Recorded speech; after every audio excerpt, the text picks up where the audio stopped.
Thank you very much. Give Danette a round of applause. She has been huge for this movement locally.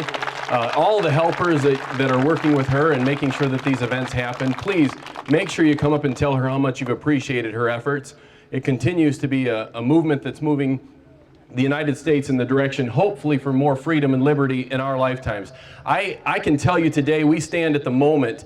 This is the moment in our lives, or this generation, and the major issue of our day is the direct political and personal responsibility that our leaders have failed to deliver when it comes to delivering us from this economic crisis that we have. They have done nothing but actually compound the problems that we have. They say it's $1 trillion here and $1 trillion there. Eventually it adds up to real money, am I right? Isn't it real money eventually? Somebody's going to have to pay for that. It'll be your children and my children. It makes a big difference to us when we look at America. Some people say that we're done.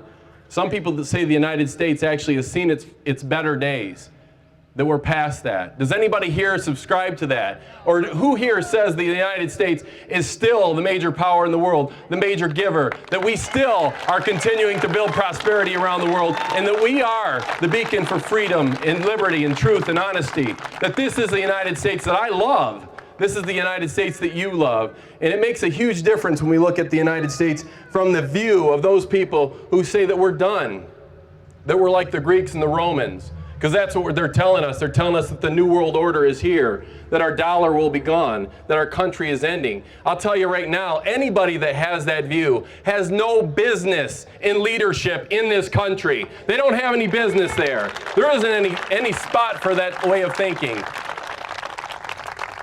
I can tell you that right now, they tell us there aren't any simple answers.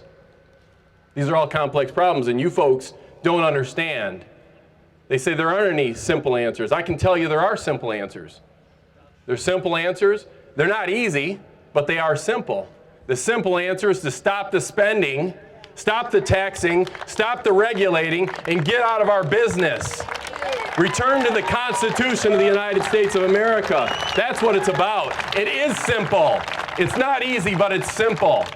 The politicians we've elected politicians in both parties who are politicians, and they're not cut out for the leadership that it takes to make the tough decisions. The tough decisions that we're faced with today, the tough decisions of cutting back the entitlements, the real things that are bankrupting our country. And it's not $1 trillion here or $1 trillion there. When you add up the long-range liabilities, it's $64 trillion, I just heard. It's $64 trillion that our children and grandchildren will be paying back. It's huge money. It's money that none of us can even boggle our minds around, that we can even comprehend. It's not possible. I'll tell you, their goal is not to stimulate the economy. It's more power. It's more control. That's what they're doing. They're bankrupting you so that you end up dependent upon them. That's their goal. That's their ultimate goal. It's a bigger federal government and no state government, no local government that will look only to the federal government. It's a more powerful Federal Reserve that isn't even a part of our government. That's where they're at. They're going in that direction, and to make you forget that there was ever the Founding Fathers, that there were ever people that were standing up for liberty and freedom against 1,000 years of tyranny. That's our history, and that's what this is about today. That we're standing here saying, this is the movement where if we don't do this, then our children may not be able to read the words of freedom. That's the way it goes around the world.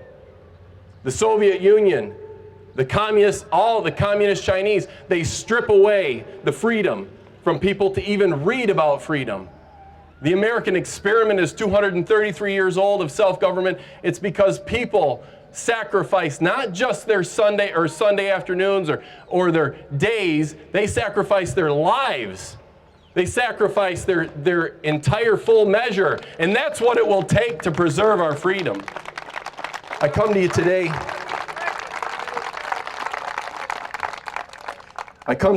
and we're looking at what does it really take?